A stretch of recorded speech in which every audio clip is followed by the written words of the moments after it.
Hello everyone and welcome to episode 2 of the Second Messiah.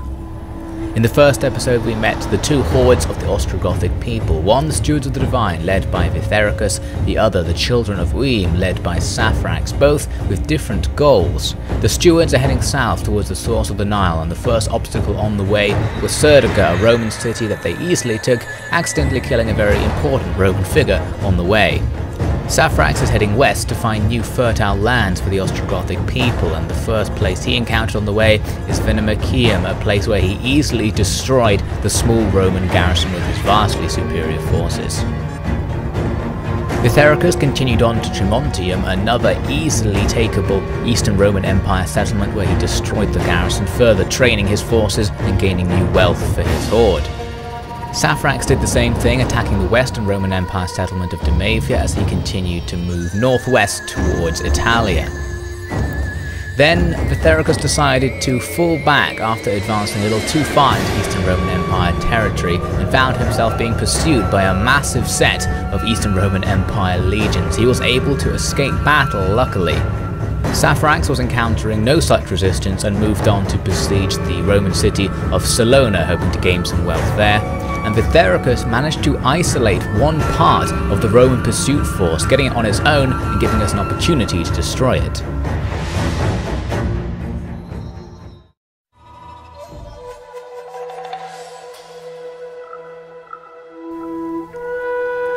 Riders were sent for 100 miles in all directions. The Romans were nowhere to be seen. Our Highness believed we had a window to move east while they were occupied elsewhere, but he underestimated the zeal of our enemy. They dropped everything to hunt us down, and they very well almost succeeded. And now, today, I finally learned why they hound us so. There was a rumour going around among the men that the whole Roman Empire had been set upon us after we raided Serdica because we killed a noble of great importance, a man with many friends. Wishing to investigate, I was able to track down the warrior among our ranks who had claimed to have killed an enemy noble in battle and claimed his possessions as spoils of war. He sat in his tent with his family, acting completely normally, and almost seemed surprised at how shocked I was to witness his appearance. He was clad in purple and gold, with a jewelled laurel on his head and a heavy pendant of the Roman insignia. My stomach seemed to abandon me as I realised that these were not the clothes of a noble, not even the clothes of a king, but the clothes of the Emperor of Rome himself. I said nothing, unable to find the breath, and slipped back out of the tent. The rumours were more than true.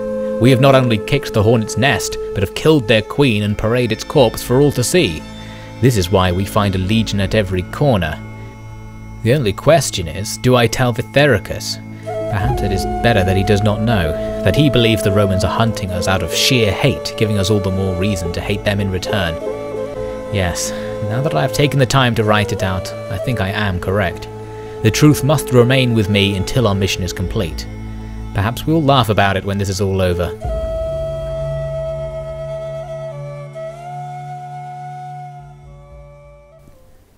Vithericus' army has the Roman legion isolated and is now ready to destroy it. He's taken the high ground on a hill just above the enemy's deployment position. They did nothing to prevent me from walking up this hill, so now I can sit up here and use my missile advantage to hit the enemy. I'm pulling back my lower range skirmishers so that my archers are in front, and we're now going to have a little bit of a missile battle with the enemy's archers down the hill.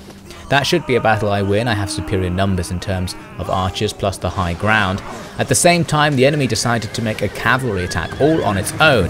I countercharged cav, but unfortunately my front line had decided to throw its javelins already, so the javelins slam into the back of my own men. I kill as many of my own troops as I do of the enemy. The enemy are then cut down as my cavalry escapes, and the remaining javelins destroy them. So I really shouldn't have bothered with the cavalry counterattack there.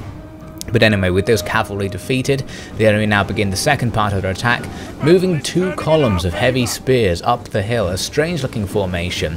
But of course I can just use my javelins again to shower these men, also showering them with arrows. The closer they get, the more javelins are going to be hitting them, and they decide that actually they're not going to get any closer as a result. They turn back and start fleeing, but of course they're being chased off by my javelins and are losing a lot of men. So they're wasting time with these maneuvers and of course wasting men, tiring them out as well as they run up and down this hill. So they move back to where they were, So I decide that now I'm going to start advancing down towards them. I've already got quite an advantage, and it's getting bigger and bigger. The enemy's forces are now very weak, less than half strength for these heavy spearmen, so it's time for my heavy infantry to make their attack, supported by a rain of arrows and javelins at the same time. So my Gothic warriors go in for the kill. The enemy's weird column formation doesn't help them very much. We can just completely envelop them. And my superior warriors will now cut the enemy to pieces. You can see my warriors are quite a lot taller and just generally more buff than the enemy, and just slice through them as if they were nothing. These enemy units, rout pretty much straight away. The rest of their army now piles into this melee, so we don't have our charge bonus anymore, but we're still superior in combat and fighting downhill, so I'm expecting victory to come quite rapidly. And to make life even easier, I'm going to bring in my axe warband for a massive flank attack on the enemy's heavy infantry. So now they're almost completely surrounded, being fought by guys who are particularly good against heavy infantry. They're in an enormous amount of trouble, and the axe warband are well able to destroy their general's unit here, the Palatina Guards. So the majority of the enemy's force is now gone. Just down the hill there were some archers who my cavalry had got stuck into. We chased them off pretty rapidly, as well as the enemy's general is killed, leading to an easy, decisive victory. So we've destroyed this legion, one of the 4 legions currently pursuing Vithericus, so slicing a quarter off the enemy's strength will mean if we do have to fight a battle, we'll have a bit more of a chance, but hopefully we can cut them down even more. So that's the legion destroyed. From the battle results you can see we killed most of them except 2 squads of their archers who managed to escape, but that's not going to be much of a threat. I'm going to take on warriors to slightly regenerate my forces out of the prisoners taken from the enemy. You can see the survivors there have snuck down into this desolate territory. They're not going to be too much of an issue, so we'll just ignore them. So, for the Stewards of the Divine, I now need to move slightly north, because I know the Eastern Roman Empire have lots more stacks just to the south of me. So I move south into the reinforcement range of these armies. I was unable to get them to actually join the war with the Eastern Roman Empire though, so it's not going to prove too useful. We'll see if the Romans actually bother coming up to pursue me anymore. It turns out they do want to pursue me. They move forces down into Tremontium there. Then forces come up through the pass, destroy the Visigothic army standing in the path which was protecting me there, and engage my camp. The balance bar does not look good at all, but at least it's only 3 enemy armies this time. Still, there's no need for me to fight this battle. I can just continue to retreat and hope that once again I'll manage to isolate one of the enemy forces as the others fall back, and be able to destroy them to make life easier in the future. They said that Vithericus would be even greater than his father. They said that the foundation of our kingdom would be secured with such a promising and able heir, coming at just the time when our people need strong leadership the most. They said that he would be the mighty warrior king that would slay the Huns and make Rome tremble. And all of that, every word, was an accursed lie. Vithericus has only the strength of the dying god that will not heed our prayer. He has only the leadership of a man fooled by a careless whisper, and the virtue of one who will destroy his people on a whim of personal greed. I pity those who follow him, for their wasted lives will be the greatest stain on the history of our proud people. So we learn that someone in Saphrax's camp has been defaming Vithericus, perhaps even Saphrax himself. All we know is that we need to do something about it. We can pay him off, essentially just sending a bribe over to the other horde to shut everyone up, or we can ignore it, but that reduces Vithericus' control over the kingdom and gives him the trait out of favour, which doesn't sound like something we want, so I will pay him off for now. The last time we saw Saphrax, he was besieging a Western Roman Empire city, Salona here, and now he's got his siege engines ready to quickly just auto-resolve an assault over the garrison, because there's pretty much nothing inside, so he just uses a set of ladders to get his way in, take them out, and Salona is ours. I can't liberate it or anything in this particular case, so I'm just here to sack it and take the money, a nice little sum of money there. So Saphrax is now going to continue his journey, heading northwest. The goal is to go up towards those 2 Western Roman Empire settlements you can see here, perhaps sack both and then head west into Italia. So far, still no resistance from the Western Roman Empire, so that's excellent news. I'm still waiting for the moment when they show up to actually try and stop me from doing this.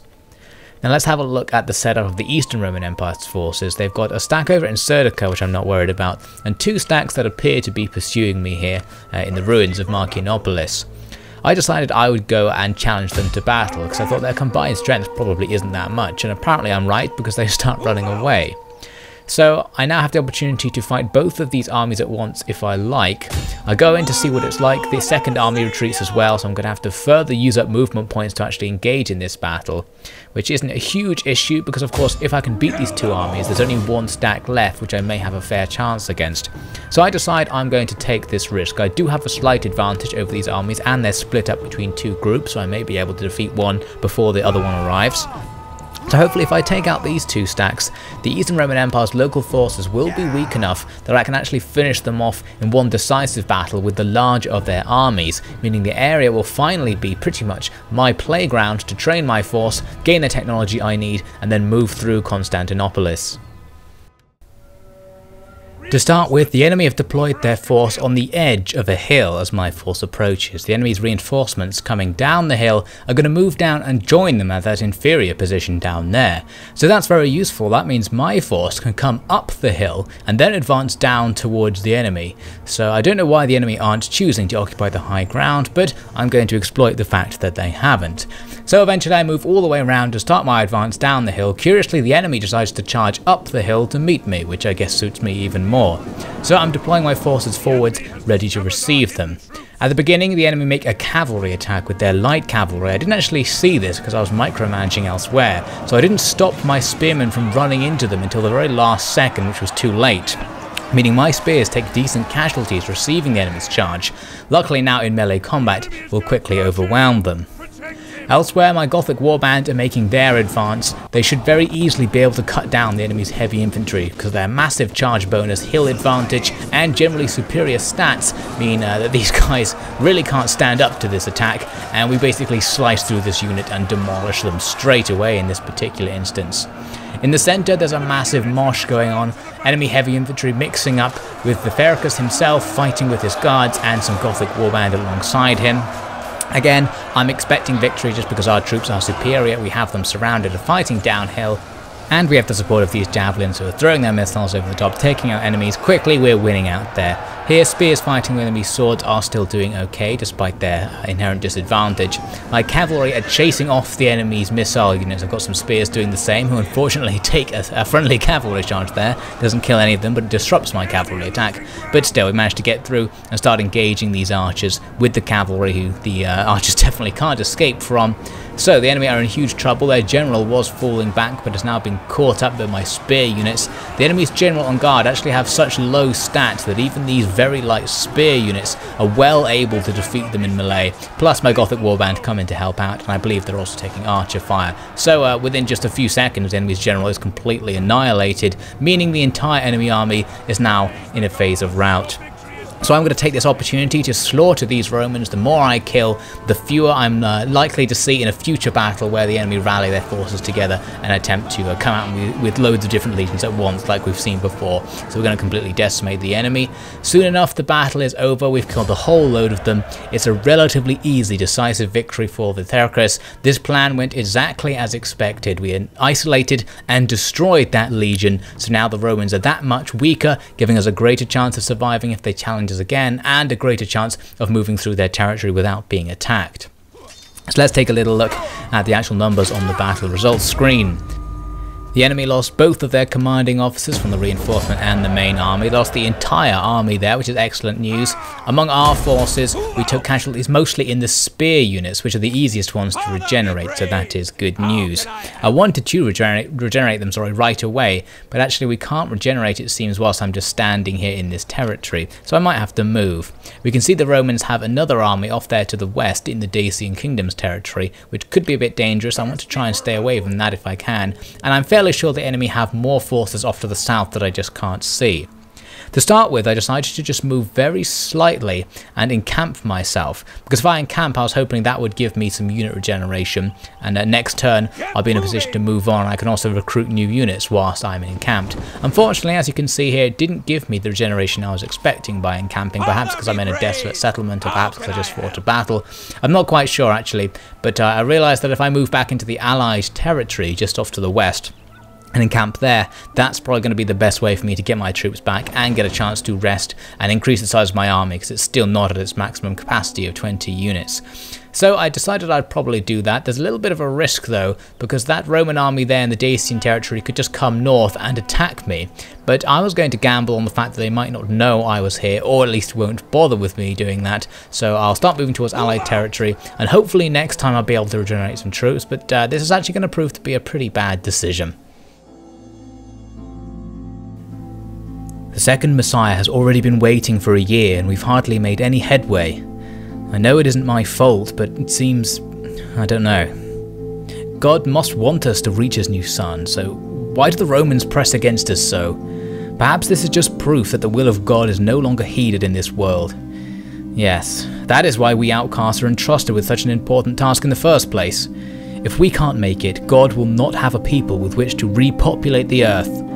If I can't make it, these people will be without a king and lost in a world they don't understand. Maybe this is my fault. Maybe if I can just fight harder, we can beat the Romans, in God's name. In the end turn sequence, the Eastern Roman Empire take advantage of my position by doing a pincer attack. Forces advancing from the south and those guys in Serdica come from the west, meaning Vithericus is surrounded and completely outnumbered. A very dangerous situation. I order him to retreat. He doesn't retreat far away enough though. Two of the stacks are still able to engage in battle. Not quite as bad, but very dangerous. So now we are forced to fight a defensive battle against these two armies. It's not an impossible win, of course, but the enemy do have superior numbers, and in fact they probably have superior troops, because we only have a small number of troops that can actually stand up to their heavy infantry, and they do have a number of specialist units that will be able to beat my equivalents. So we're going to have to be very careful in this battle. A couple of mistakes and our quest will be over so soon. So here come the enemy advancing in an interesting formation. Light forces at the front, then all of their heavy forces formed up in these little squares, quite spaced apart though, moving towards us. And this interesting formation will actually prove to be one of the enemy's advantages, although I thought it might be one of their weaknesses. So we've got these enemy archers advancing in front, which vastly outnumber our missile units, so we don't want this battle to be a skirmish. The Gothic formation has these spear units on the edges with axes behind them, and the centre is the Gothic warband, our best units, with the light forces in front, and here's another spear unit on the left flank with the axes supporting behind. So first we just wait for the enemy to advance. As they get close, they begin cavalry maneuvers. They have a large cavalry advantage, so they can do what they want really in terms of cavalry. They've also got these archer cav who come, give us a volley and then run away. They do make my archers skirmish out of the way though, so they've done something there. So the enemies are making this large cavalry attack on my right flank. I throw javelins and charge spears towards them, killing many of them, and then counter-charge with my own inferior cavalry, locking the enemy down so that my spearmen can come in and hit them in melee. Elsewhere, my spearmen have formed a spear wall to receive another enemy charge. This causes casualties to the enemy, but we take tons of losses when the javelin men behind my spears decide to throw an indiscriminate volley that way, killing a third of that spear unit immediately.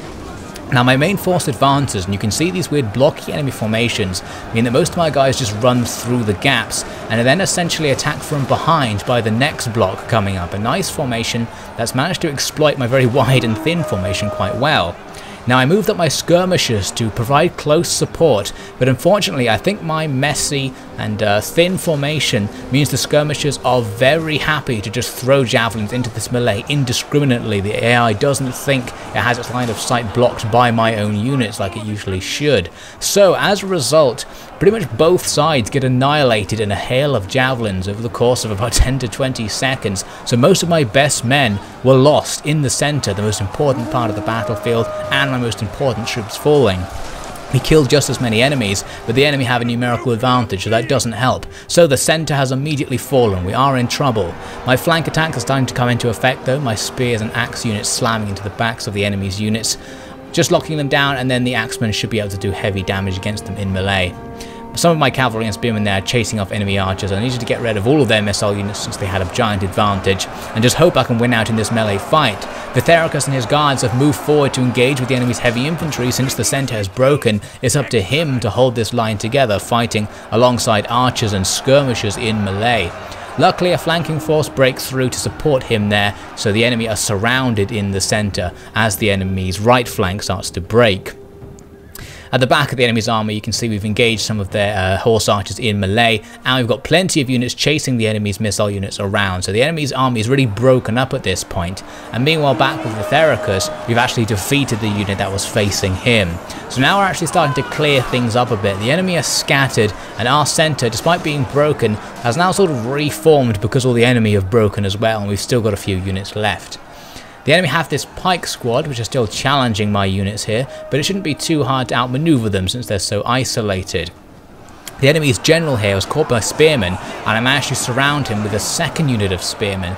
And because the enemy's general's bodyguards aren't very good, these two squads of spears are going to be able to defeat him in melee. So the defeat of the enemy's general, which will come rapidly, is obviously going to have a nice impact on the enemy's morale. The balance bar, as you can see, is starting to shift back into our favour now. So with these pikemen, I'm starting to make flank attacks on them. I've got a few axemen hacking into the flanks. A few of them are very stubbornly going against the front of the pike phalanx there, but most of them are attacking the flanks where they'll have a nice advantage, and I'm bringing in these Gothic warriors to slam into the back of that formation. Those pikemen are in enormous trouble now. They're getting surrounded. They have killed a good number of my axemen actually. They're surprisingly effective in melee, but they're not good enough to withstand the few surviving Gothic warband members I have from just completely destroying them there. So all of a sudden we've got a chain rout. The enemy's general has been killed by this point, I believe, and the rest of the enemy's army is so scattered that even the units with massive amounts of troops remaining aren't going to remain in combat because their morale has been destroyed. So now my cavalry are going to run down the survivors. We're going to try and kill as many of these men as we can, take revenge for the relatively large losses on our own side. It was a close call, and now we're going to make the risk worth it by annihilating both of these Roman stacks, which will give us a much better chance of moving on after this. It's a close victory for Vithericus. He lost a large number of his best troops, but perhaps so did the Romans. So hopefully he'll be able to continue and come back from this. We won. Adriatic did not make it. I was the only one that... You will hear a lot of crying in the camp tonight. Many were lost to the Roman devils. The king is alive and well though, and to those who did not see their families destroyed this day, that is all that matters. Perhaps the crying will make them understand the price we have paid for our safety, the price the king has paid to keep his dream alive. Adriatic, he didn't think there was a second Messiah, didn't think the world was really ending. He wanted to fight the Huns side by side with the Romans. He wanted to go to their city and buy a toga. The way things have turned out makes me hope Mercurinus was right. So we have won this victory, but at quite the cost. Here are the results of the close victory. We lost one of the Gothic warband units. Very inconvenient because we can't recruit them. They're a mid-game unit we won't be able to get yet. Luckily, the majority of the Romans were gone as well. They still, of course, have a third stack, and we're going to have to make sure that third stack doesn't attack us right now because we're in a very weak position. Luckily it's out of movement points for now, so next turn we're going to have to make sure we can maneuver around it or perhaps go and hide somewhere.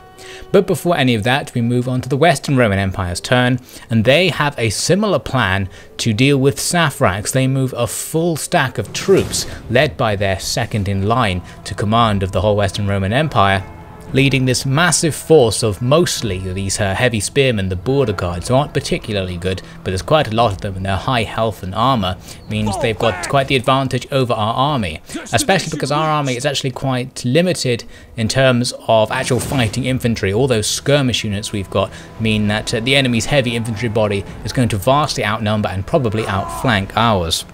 Saphrax tried to escape, as you saw, but the enemy chased us down, so now we have to face another very difficult battle, perhaps a little bit harder according to the balance bar, where if we're not very careful we could lose Saphrax's army entirely. The Roman army started at the top of a hill in a big long formation with all of their spearmen formed into these squares, and they're going to start making their way down this huge hill towards us. The enemy really does have a good terrain advantage here. We unfortunately are stuck at the bottom of the hill, and pretty much all of the map on this side is at least slightly downhill, which means the enemy are going to have a tiny bit of an advantage wherever we engage with them. So here's the formation I ended up using. I've got a spear echelon on the left. I've got all of my javelin skirmishers in front of the main line of warband with archers behind them, not really intending to use the archers for the initial skirmish phase. Saphrax is in the middle. I've got a small axe team on the right, perhaps to make an attack if I can, and my cavalry there on the right as well. I'm moving the whole formation back to use the red line of death to protect my left flank a little bit. I'm going to leave the right flank open because using the red line of death to give yourself a unfair advantage is a little bit unsportsmanlike, so I'm not going to go into the corner like I could have done in this situation, so it means I don't have the biggest advantage that I could have. But hopefully the enemy will appreciate my sporting gesture by not using that particular exploit. So here the enemy come, they formed up their line in front of us and are beginning their march into the first phase of the battle where the skirmishers will engage. You can see they've got me really outflanked on my right, so unfortunately they're not taking my sportsmanship as a true Englishman should. They're going to massively exploit my open flank with a huge attack, and that could be an issue. My skirmishers are going to start by throwing their javelins towards the enemy's javelin men, a quick exchange of javelins where my archers behind the line of Gothic warband providing supporting fire means the skirmish phase would have won if it had gone on for more than about 3 seconds because the enemy immediately charged their forces in. Now unfortunately for my skirmishers, I'm going to use them as a sacrifice to stop the enemy's charge before it reaches my main fighting line. That's because my Gothic warband also have javelins, so I want them to use up all their ammo before the main fighting starts to kill as many enemies as possible. If I kill some of my own skirmishers in the mix, that doesn't necessarily matter because this is going to be a moderately desperate battle anyway. So the skirmishers are wiped out immediately in melee and my line prepares to face the enemy. My cavalry are engaged by superior enemy cavalry on the flank, but my superior numbers means things should go okay there. The enemy begin exploiting my right flank there, could get very dangerous very quickly, and of course the centre has to hold against the enemy's attack. My men are better than the enemy man for man, but they've got tons of numbers, tons of health and armour. This is going to be a very close one and the balance bar doesn't look good. But because I'm a mean person and I ran out of time to make the episode, the rest of the battle will have to wait until next time.